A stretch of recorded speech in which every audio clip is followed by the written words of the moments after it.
What's good, everyone? We're back at the Life Rhythm interview series. I'm Ashe Moró, a local videographer here, and trying to produce some unique content to Detroit that gives you a glimpse at certain creatives in the community in a more like authentic way. Have conversations and talk about each other's projects to make it, to give them a voice in to how they came up with these projects or what was kind of going through their mind, because I feel like authenticity and like what is created through the artist is something that needs to be done more in order to stand out in the world that we live in. So today I'm excited to announce that we have Asaka the Renegade, and just to give you guys a little background, I originally discovered him through Zoo Talk, one of my top favorite songs of last year, and he was my #2 artist on Spotify, believe it or not, local to Detroit, right behind Baby Keem. So I'm excited to be here. I'm excited to talk to him today, and I'm gonna let him give a little more background on him as well. Yeah, for sure. So like you said, my name is Asaka the Renegade. I represent Detroit, Michigan. Born and raised, Parkside of Puritan, and really just been Detroit to the core, man. And I'm thankful for being here. I appreciate you even supporting me like you have been. Thank you for that. Yeah, absolutely. So, this is dope, man. Sweet. So kind of talking to what I was mentioning before of allowing artists kind of being authentic with their craft. That's one of my favorite things that I loved about Duality, and I'd like to give you a chance to talk more about that album and the thought process of like how you formulated it and how you even like organized it and song selected to create what you did. So anytime I do like a core project, like an album or a mixtape or something, I always align it by what I'm going through currently. So usually my projects take like a year minimum to 2. Duality took 2 years, if I'm not mistaken. So I kind of aligned it with the timeline in which I was going through personally. But every song on there is really like, when I make my songs, I don't like, sometimes I do speak like up front, you know what I'm saying, like kind of just saying exactly what the song is about. Sometimes I kind of want the listener to interpret it for themselves. But for the most part, it's always some underlying story behind it on my behalf, of something that's happened to me or something that's happened around me. And then, like I said, as far as how I structure it, it's usually typically in order from how it happened. You know what I'm saying? So every project that I give out is a storyline there. You know, it's really just upon the listener, because I leave it open for interpretation on purpose. You know, so it's really for the listener to put together, for them to relate to as well. You know what I'm saying? So that's always what I think about whenever I make projects. Do you ever, before you put the project together, plan out and say, hey, this project is going to be about X? Yeah. So I knew with Duality specifically, like I've told my story like a couple times, but I've never, an issue I would always have as an artist, I'd never get in depth. I would always like blur certain things out because I didn't want to hurt certain people's feelings, or I didn't want to expose certain truths about myself even, like as far as like insecurities and depressions and suicidal thoughts and all type of shit like that I wasn't necessarily comfortable talking about before Duality. But when I was making Duality specifically, I definitely sat down and was like, okay, this album is gonna be strictly about me. You know, I'm just gonna say it in an outright manner to where it relates to who may be listening to it, whether they're listening that deep to find the connectivity between the song and themselves, or they're just listening and having a good time, or whatever.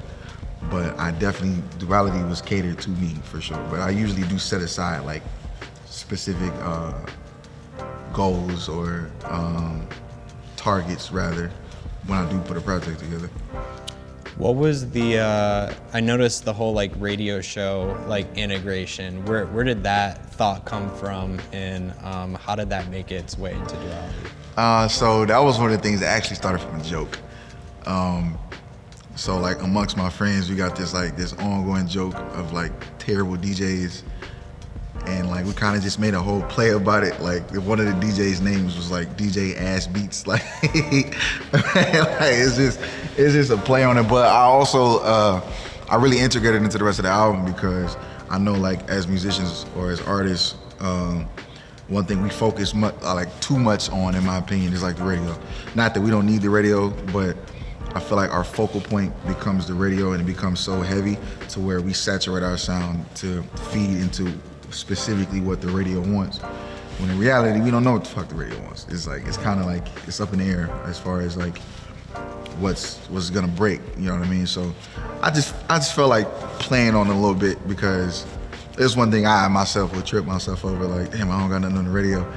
And then like when I don't try to get something on the radio, it's on the radio. So I was like, all right, let's just play around with this, you know what I'm saying? So that's really what that came from. Dope. And so with the project lasting a year, how do you approach putting together singles to kind of keep your listeners engaged, and what's the process with that? So I use a mix of like, I study the statistics of my songs, and then I also pay attention to like when I do shows. So, excuse me. You listen to me, so you know I have like an array of different sounds. Mm-hmm. So an array of different sounds means an array of different listeners. So I kind of go with which audience is like the core. And as I drop a project, I pay attention to those statistics, like what type of songs is doing what type of numbers. When I do shows, I experiment. Like if I do something like a smaller show, I experiment what song is going to resonate with the crowd better. And then when I go to create a single afterwards, to kind of keep the momentum going, I kind of base it upon, you know, whatever research I do as far as like the statistics. If a hyper song is kind of like doing all the numbers, like for example, Zoo Talk is one of the biggest songs in the project. Okay, so the next song I drop might be something where I'm rapping like this, or you know what I'm saying, something like that. And so on and so forth, pretty much like that. Just gathering data from shows and statistics. Awesome. How important is performing to you? That's the most important thing to me. I feel like you can hear a song, you know what I'm saying, you can feel how you feel about it. But to see it, it's like reading a book and watching a movie. You know, you can read Harry Potter, you know what I'm saying? Harry Potter is excellent. Yeah, the books are amazing. But it's something about seeing it live that's like, it gives you a different feel, it gives you a different longing for it to continue, or for there to be a sequel, or okay, when's the next time we're gonna see? I feel like there's a connectivity that's a lot stronger than just here's this song. You know what I mean? I feel like performance is what sells. The records sell themselves, but the performance keep the listeners around. The performances keep the supporters. You know what I'm saying? Mm-hmm. I'd much rather someone say like, yo, I just went to a Asaka the Renegade show. This motherfucker moonwalked on stage. I've never seen a rapper moonwalk on stage. Then, oh yeah, that song was fire. You know what I'm saying? Skip. You know what I'm saying? It's kind of here and there, but those moments like last a lot longer than actual music. So performance is like probably one of the most, if not the most important thing to me. And you do have some dance background too. You know what I'm saying? So, yes, sir. So that yes, definitely sir. helps. Yeah, how does dance kind of play into the way that you create music? If I'm being honest, it didn't. Really? For a long time. I really just got comfortable with like, with Duality. I just got comfortable with like expressing myself fully because I was uncomfortable integrating dance with music, because my music and dance is like two completely, for me it was two completely different realms. But I learned to, as simple as I can put it, make the type of music I like to dance to. You know what I'm saying? So it's like with Solar being the biggest number video I have so far, it was like I like dancing to those type of songs. So it's like, what's stopping me from making it? You know what I'm saying? And still staying true to myself, which I did. Once I learned, or rather realized that I can do that, it made bringing these two realms together like a lot easier and a lot smoother rather. So it's like really just getting out of my own shell and like just stop being a punk and just dance on stage. Like, yeah, that's really it. You know what I'm saying? How how's the support been in Detroit for you?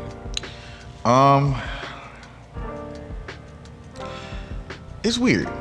It's there for sure. I feel like I'm one of those artists that's taking the quote unquote longer route.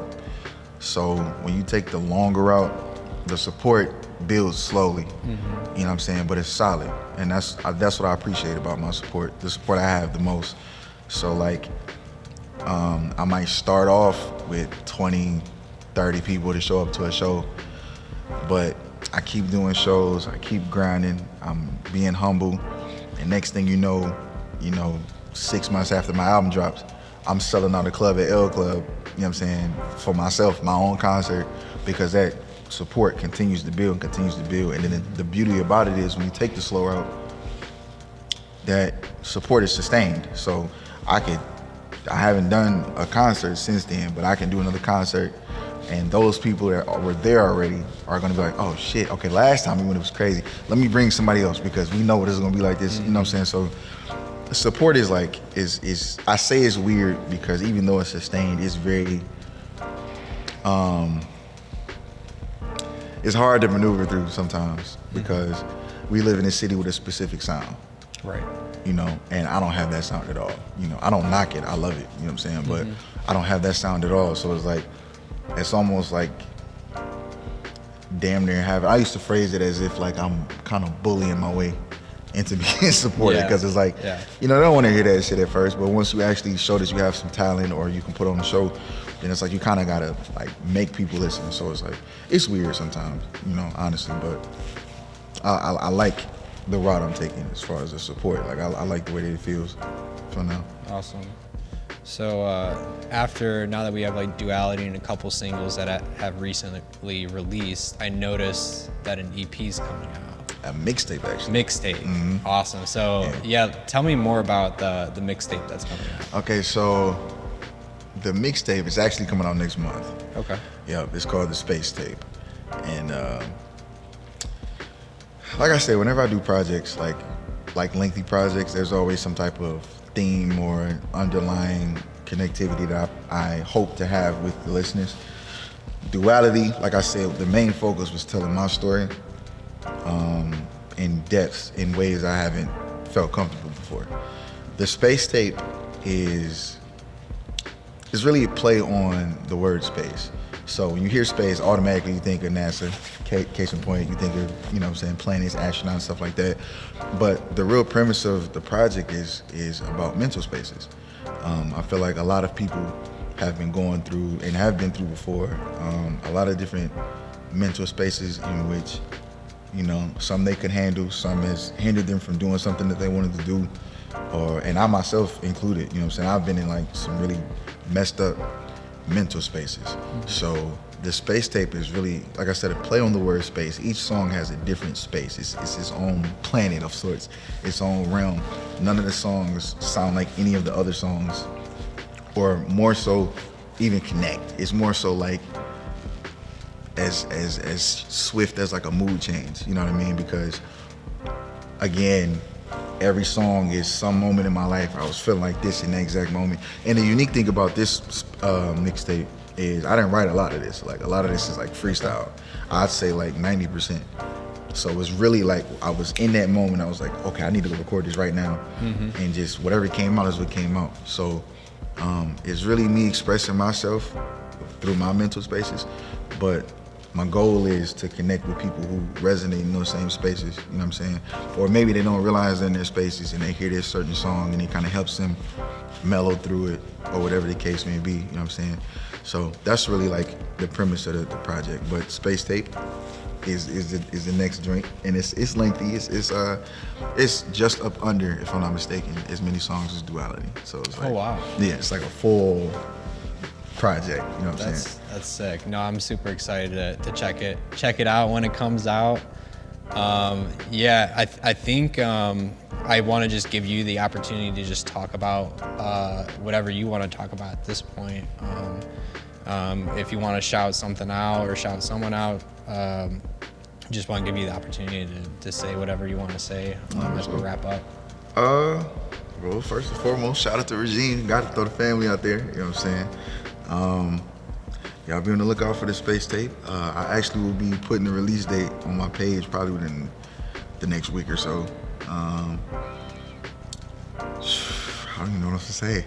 Where can people find you? Oh, of course. Yeah. So the main place that I'm on is Instagram. So y'all can find me on Instagram at Asaka 3.0. That is ASAKA 3.0. And yes, Asaka is my real name. Before anybody asks. Twitter at Asaka RGME. So it's ASAKA and then RGME. It's really like the two main things I'm on.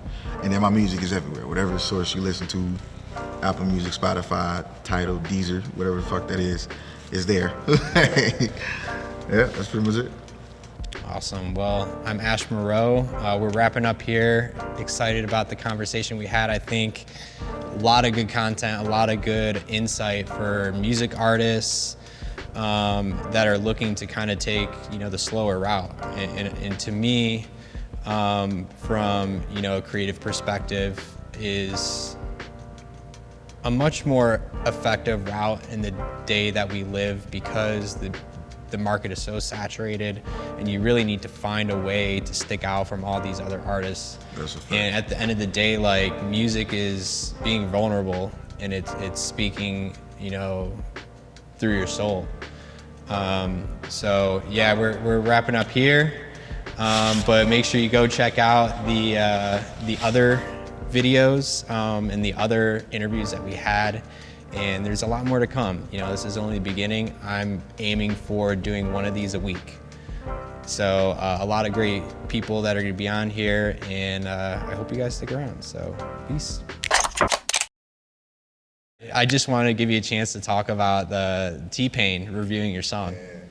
Yeah, that was crazy. So I know that he does like reviews on his Twitch, but I'm not familiar with how to submit. Which is what blew my mind like the most, because I was actually driving and it was crazy because somebody commented on like one of my YouTube videos, and I just read the comment and said T-Pain sent me, and I was like, what? Hey, that can't be right. But like probably 2 minutes later, like my phone just started blowing up, and then I finally took a phone call because I was getting like 20, and somebody was like, yo, T-Pain just shared your shit, and I was like, what song? Like, how did it even happen? But I guess I don't know if he found it or somebody submitted it to him, but yeah, he shared he reviewed on his Twitch. He reviewed All For Me, which is a song off Duality, and he was feeling it, like it blew my mind, man. That was like a beautiful moment. It's like a lot of things like that you encounter when you do music, like it feel good, but then there's those things that's like, it's like a checkpoint, you know what I mean? Like, not like you play like Sonic, like you run halfway through the level and there's like a checkpoint. In case you mess up or something, you just start right here. It's like those checkpoint moments, and that was a checkpoint moment for me, like, okay, yeah, I'm definitely going the right way. If T-Pain, like one of my idols, one of the biggest artists in the world, somebody I've been listening to since I was a kid, tells me that my song is hard, you know what I'm saying? And apparently I'm 9 feet tall. I didn't know when that happened, but that was like an amazing moment. Like, that was beautiful.